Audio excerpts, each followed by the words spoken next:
Hi, my name is Candia Barca. I'm 24 years old.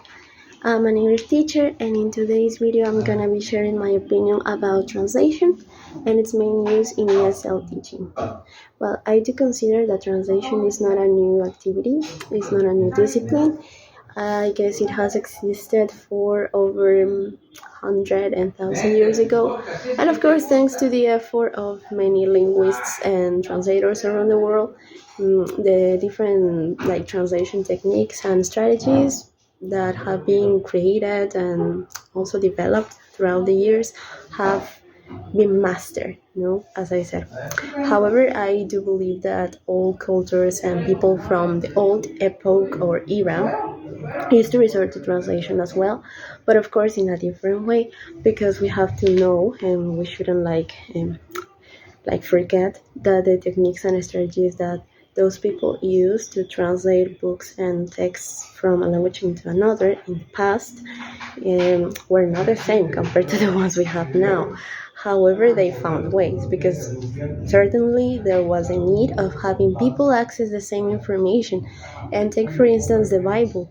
So the Bible was translated into many different languages when it was originally written in a specific one, which language I don't remember if it was Greek or Latin, but it was another one, and people from different parts of the world needed to have access to it. But as there was not like a unified language that was spoken by all people around the world, they had to find ways to translate the Bible, but into different languages.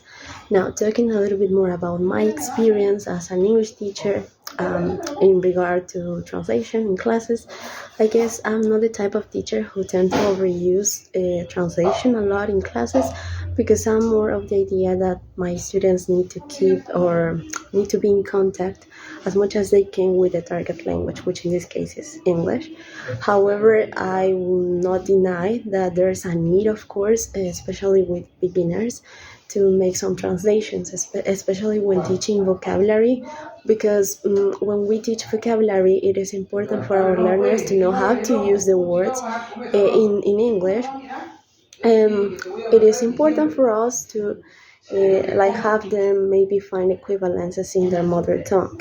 So that's why when I teach vocabulary, I sometimes ask my learners to find the translation or the meaning of the word, but in their own language, because that way I ensure myself that they know exactly what they are saying and that they will know how to use the word, but in a more perhaps complex or long structure. And also, I have resorted to translation when I teach grammar, especially when I teach the differences between two different tenses. For example, when I teach the the main differences between simple present and present perfect, as present perfect is not a really used or popular tense in Spanish. I need to have my learners understand what's the main difference, or what the main difference between these two tenses is, and so that they know how to use them properly.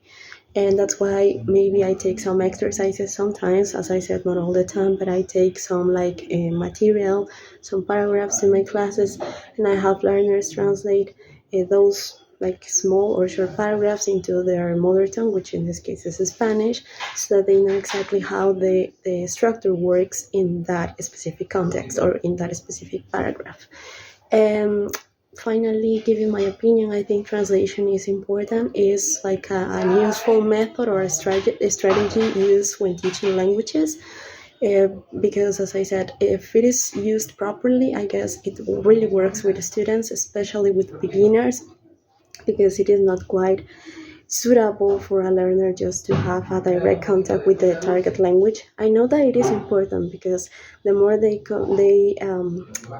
are in contact with the language, the easier they're going to acquire it. However, we shouldn't lose sight of the fact that they need to know what they are listening, what they are producing. So they need to understand the language before they use it properly. So that's why I think translation is a useful teaching method when teaching languages. However, we need to know when to use it. And that's it. So that was my opinion about translation, and I hope you like the video. I hope that you find it interesting and also useful, and maybe you can get like some ideas that I gave you of how to use translation in your classes from what I said, because this is just from my point of view and how I perceive the use of translation in classes as an English teacher. So thank you for watching, and bye.